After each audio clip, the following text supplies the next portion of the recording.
Hallo Leute, hier ist noch ein Video von mir. Heute mal vom Böller, nicht vom Basstest. Ich hole sie mal schnell. Wartet kurz. Das sind meine Böller. Ich habe eigentlich noch mehr. Kann ich mal zeigen. Hier unten liegen die alle noch. So. Dann habe ich hier so ein FP3 Small. Kann man ja nicht sehen. Jetzt so ein FP3 Small mit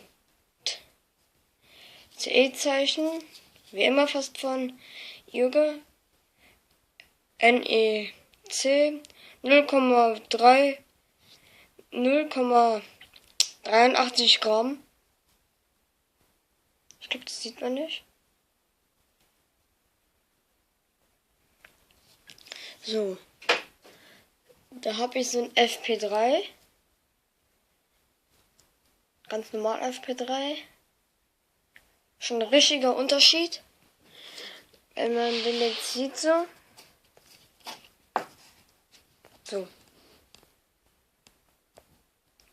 Schon dicker ist der hier. Kann man so zeigen. Wartet. Man sieht, der große ist viel dicker als der kleine hier. Aber der große ist richtig laut. Da kommt noch ein Video, wie die hochgehen. Und von denen auch.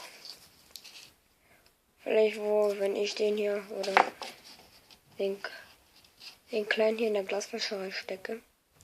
Und den anderen schmeißen wir im Mülleimer rein. Gebt einen Daumen nach oben. Schreibt es in die Kommentare. Und abonniert. Ciao.